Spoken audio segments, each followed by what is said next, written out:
Hablar de la ciudad de Santa Fe y hablar del puerto de la ciudad de Santa Fe es hacer referencia justamente a la razón de ser de esta ciudad. Originalmente, la ciudad era recorrida por el río Santa Fe, que seguía la dirección de lo que hoy es Avenida Alem, y llegaba hasta La Rioja y Rivadavia. Ahí hacía un gran codo hacia el sur, bordeando la ciudad. Esto era un pequeño embarcadero que podía ser arribado por barcos siempre y cuando el río esté alto.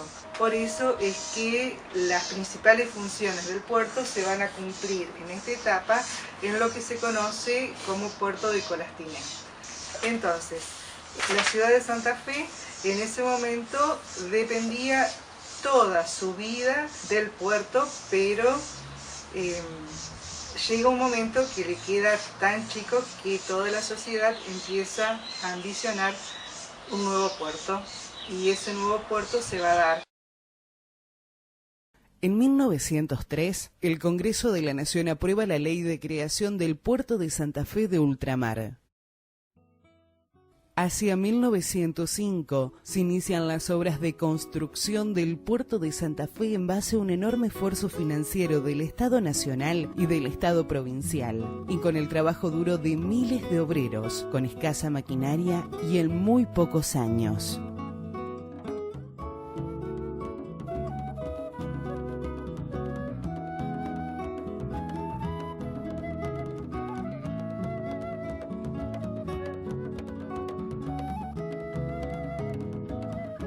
El 1 de enero de 1911, el puerto de Santa Fe comenzó a operar como puerto de ultramar. El puerto, administrado por el Estado, representó para Santa Fe un factor fundamental en su desarrollo del siglo XX, aún en base a un modelo agroexportador de extracción de nuestras riquezas. Y también significó una importante fuente de ingresos fiscales por el uso de sus instalaciones y derechos aduaneros.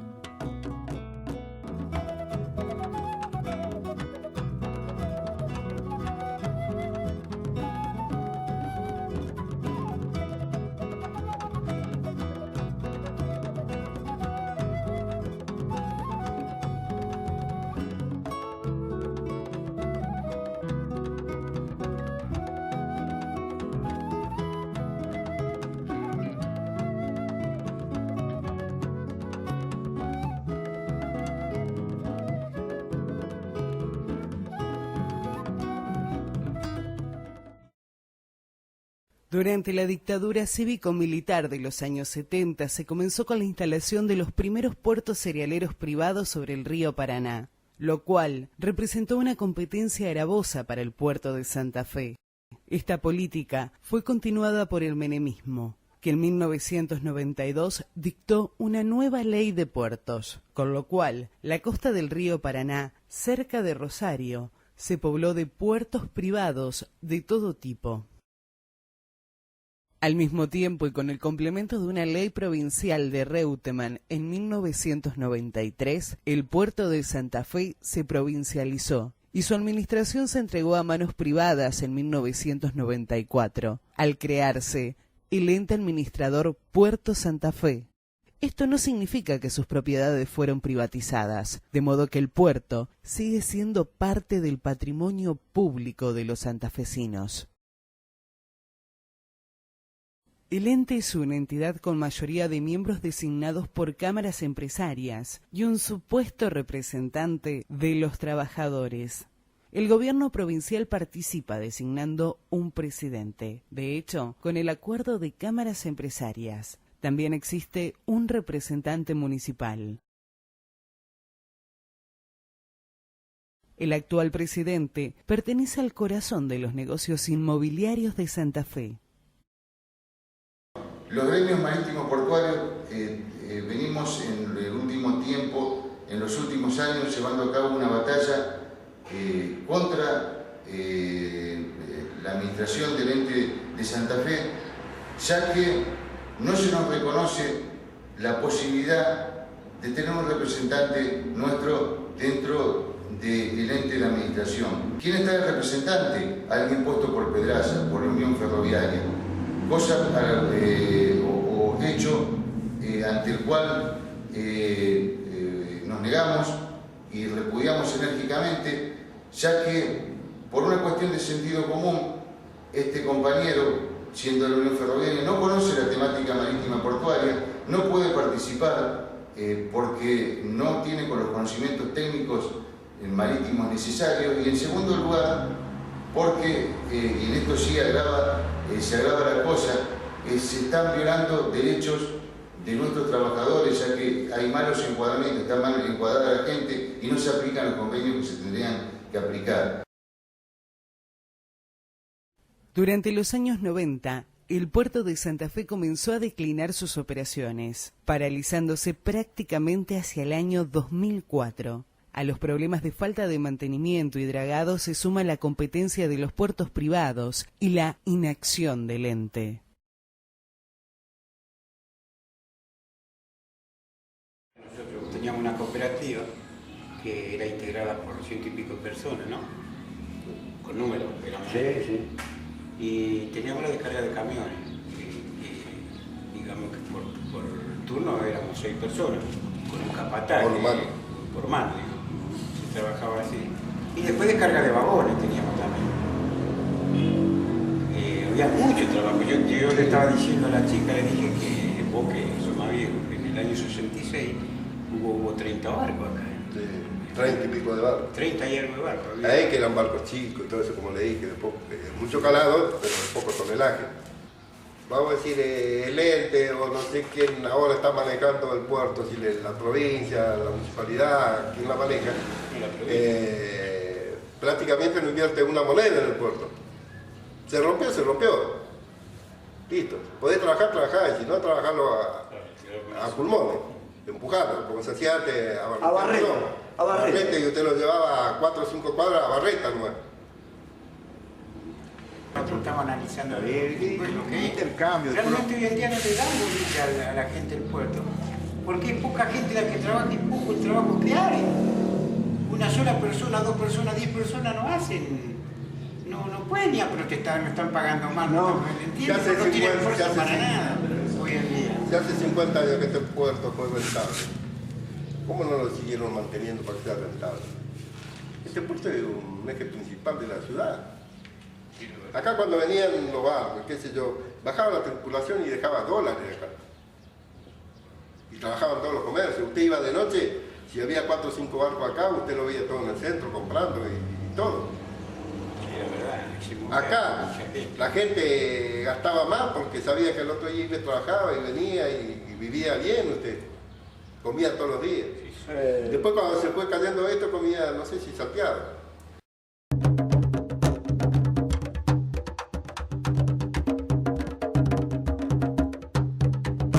En el año 2005, bajo la gobernación de Obey, se aprobó el llamado Master Plan, que destinó la mayor parte de los mejores terrenos del puerto al uso comercial, a través de contratos con empresas por varias décadas. Para nuestra institución, el ente de administración del puerto de Santa Fe cada vez va a otorgar mayores concesiones para construcciones inmobiliarias. Por eso, afectaron al Master Plan 50 hectáreas a tales efectos de las 70 que tiene el puerto, y se concesionan los terrenos a 10, 15, 20, 30 y 40 años. O sea, que se van a seguir construyendo, se van a construir planes para gente VIP, planes para personas de altos ingresos, pero de reactivación marítima portuaria, nada. El Master Plan se implementó en forma ilegal, ya que no se cumplió con el requisito de la ley que exige la aprobación expresa de la Subsecretaría Nacional de Puertos y Vías Navegables. El ente solo informó de la transformación y la Subsecretaría no emitió opinión alguna. Las recaudaciones, en concepto de arrendamiento de los terrenos públicos, han ido creciendo progresivamente en estos años, a medida que se ampliaba el área concesionada. Sin embargo, el ente se niega a dar copia de los contratos con el Hotel Hilton y otras empresas, aludiendo que se encontrarían afectados los intereses de terceras personas. Todo esto con el aval del gobierno provincial, a pesar de sus anuncios sobre el derecho al acceso de información pública.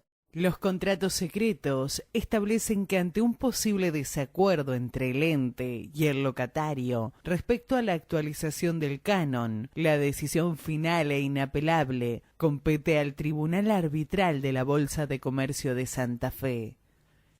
Es la negociación de la tierra pública entre actores privados, con total ausencia del Estado. En este contexto, las tarifas prácticamente no se han actualizado. En base a la información general publicada por el ente, se puede calcular que el supermercado Coto no pagaría más de 19.250 pesos mensuales por media manzana en un lugar privilegiado comercial y con los mejores servicios. 5 veces menos por metro cuadrado que lo que se paga por un terreno ubicado en la esquina de 1 de Mayo y Lisandro de la Torre. Se trata de un descuido sospechoso en la administración de los bienes públicos, que produce una transferencia beneficiosa a empresarios privados en detrimento de los intereses de la población, cuestión que podría representar pérdidas al fisco de muchos millones de pesos anuales. Además, no se cumple con la ley que establece que el 85% de las ganancias se debieran invertir en mejoras de la estructura portuaria. El dinero queda en manos del propio ente, que paga jugosos honorarios a sus miembros e invierte en la llamada ciudad-puerto. Y de los 120 millones de toneladas de cosecha que se espera para los próximos años, Santa Fe no participa porque el movimiento que hoy en día existe dentro de esta estación portuaria es mínimo. Estamos hablando de cifras que van de 15 a 30.000 toneladas anuales que salen de Santa Fe, lo que es una insignificancia total, ya que habíamos visto desde que en las primeras décadas del siglo pasado salían 3 millones de toneladas, creaban una cantidad de 5.000 puestos de trabajo, y actualmente hablar de 15 a 30.000 toneladas es un número que no nos satisface para nada. Uno de los argumentos centrales utilizados para concesionar las tierras públicas del puerto era que las formidables utilidades que producirían se invertirían en el llamado proyecto de reconversión del puerto. Esto consistiría en su traslado a una zona troncal del río Paraná, para que pudieran arribar los buques de ultramar de mayor tonelaje, además sin los inconvenientes y gastos de dragado que limitan el uso del puerto actual. En julio de 2007, el Diario 1 de Santa Fe publicó una denuncia sobre compra en el año 2003 de 3.288 hectáreas en la zona del Punto G por parte de una sociedad anónima. La vinculación financiera involucraría a Gustavo Vittori, quien fuera presidente de la Bolsa de Comercio, y como tal habría tenido influencia en la elección de ese lugar de emplazamiento.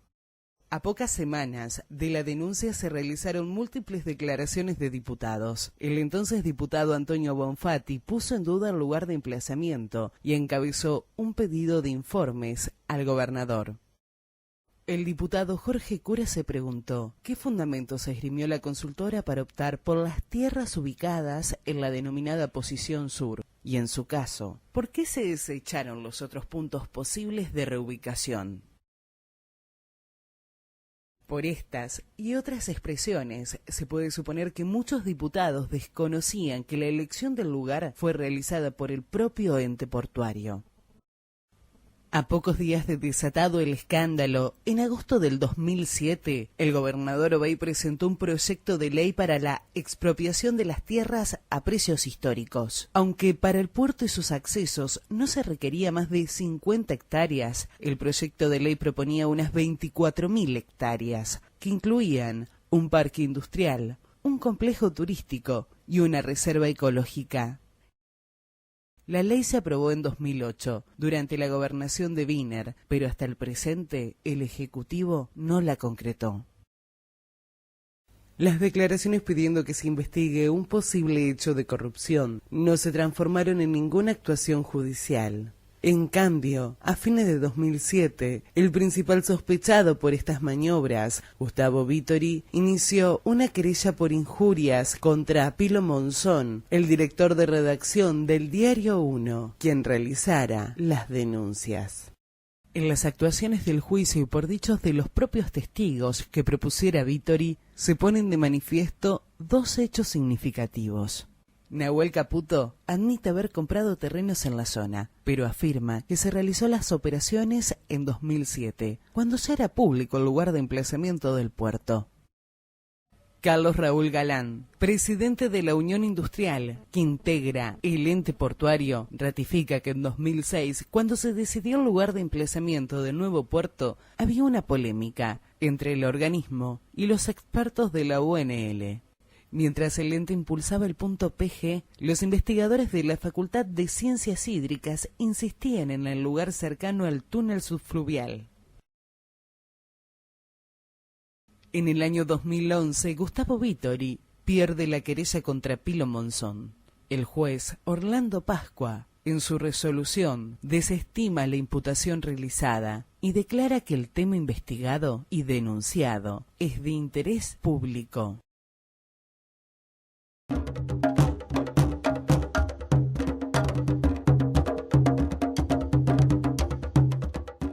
Los ríos tienen tendencias, es decir, en primer lugar son dinámicos, son móviles. Esto lo conocen, en este caso con relación al río Paraná, no solamente los especialistas, sino que también los que conocen al río de alguna manera, porque están permanentemente en contacto con él, porque nacieron cerca de él, o lo que sea. Tiene un comportamiento, como nosotros. Y cuando nos tratan de hacer cosas que van en contra de nuestro temperamento, de nuestros comportamientos naturales, reaccionamos. Los ríos son iguales. Cuando uno quiere ir en contra del río, en vez de acompañarlo, para que la interacción con él sea lo más beneficiosa posible, sin perjudicarlo a él y sin perjudicarnos nosotros, el río reacciona. Y el Paraná no es la excepción. Y el temperamento del Paraná no es menor. Estamos hablando del sexto río del mundo por su caudal. Santa Fe, Paraná, el río Paraná, ¿sí? La laguna Setúbal. Aquí está el canal de acceso a la ciudad de Santa Fe. Acá está el río Colastiné, ¿sí? Y la zona que nos interesa a nosotros, elegida para el nuevo emplazamiento, está en esta zona que está acá, ¿sí? Acá está el tramo exterior del canal de acceso, justo donde desemboca el Colastiné, en el Paraná. Aquí, donde dice kilómetro 584, fíjense este punto, básicamente, es donde está previsto emplazar el nuevo puerto. En aquella época, en 1914, aquí está la desembocadura del Colastiné. El Paraná venía así, fíjense, está la isla Lynch. Todo el Paraná se tendía a escurrir bien en las cercanías de la zona elegida para el puerto.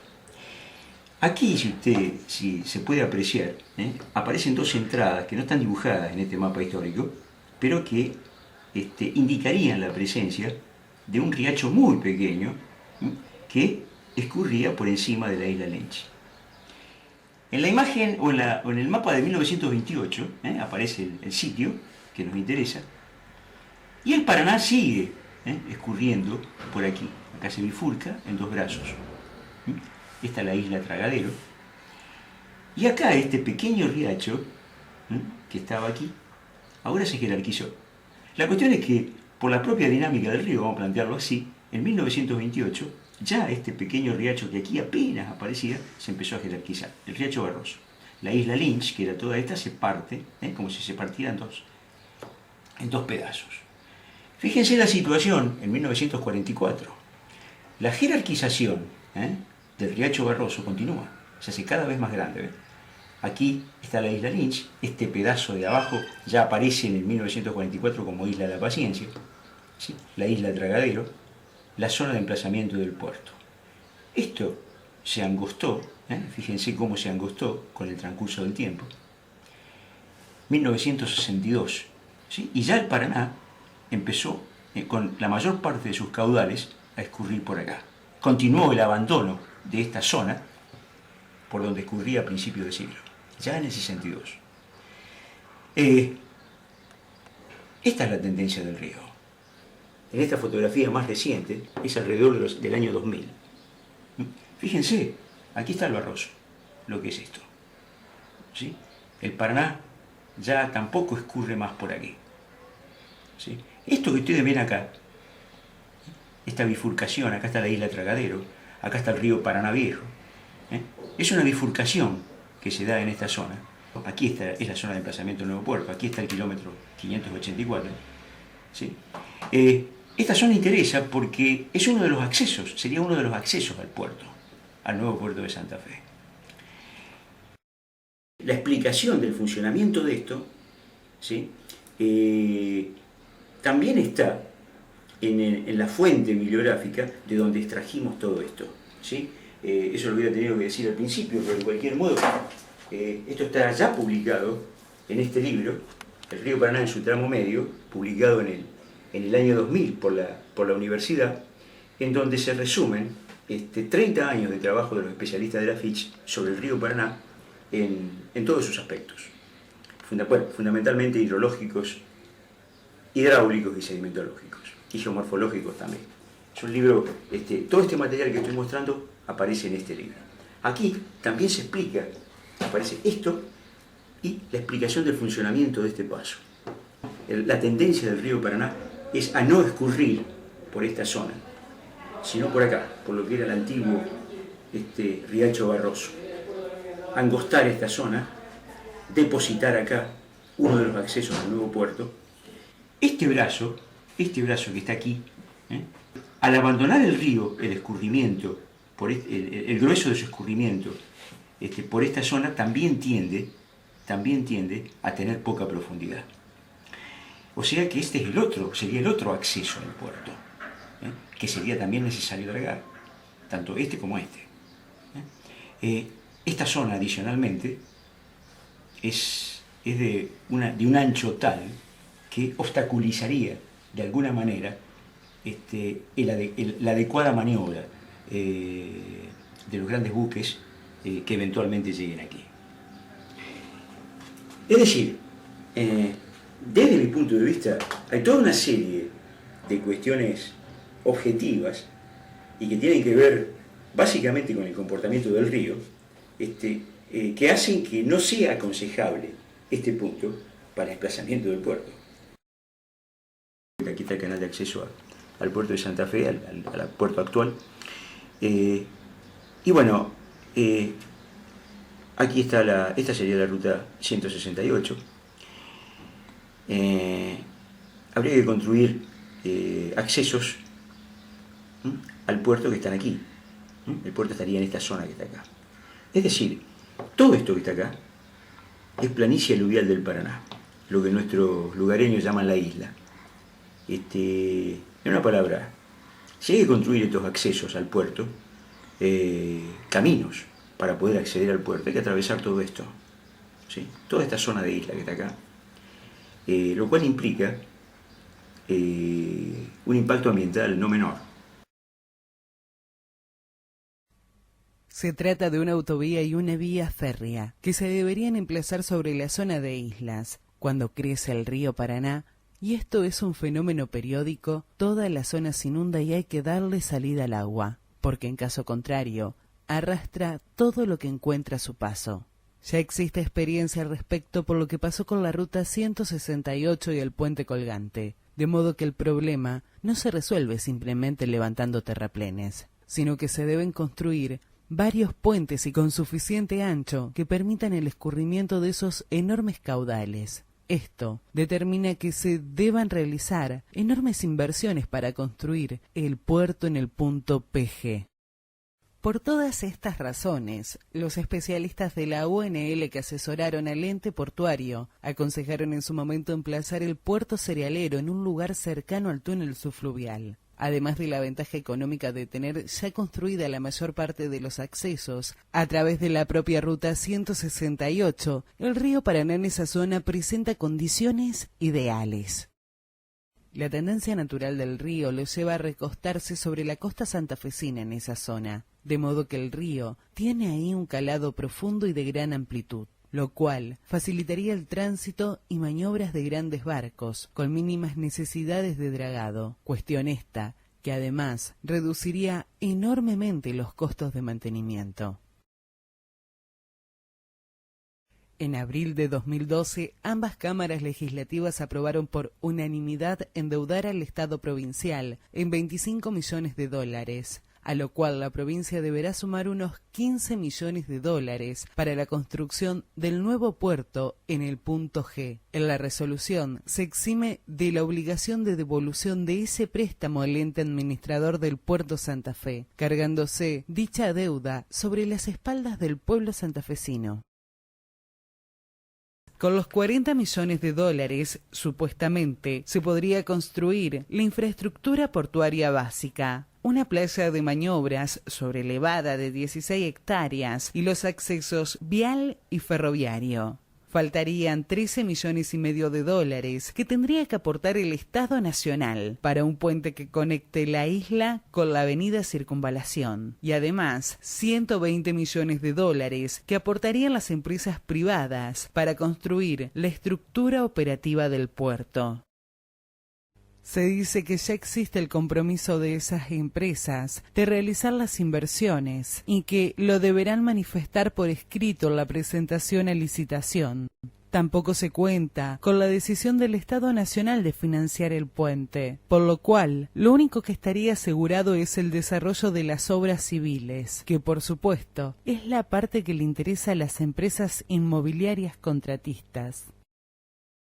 El nuevo puerto de Santa Fe, que se construiría con un enorme esfuerzo financiero del erario público, en el mejor de los casos funcionará operando en un 100% por capitales privados y controlado por el ente portuario, que en su directorio tiene amplia mayoría de las cámaras empresarias.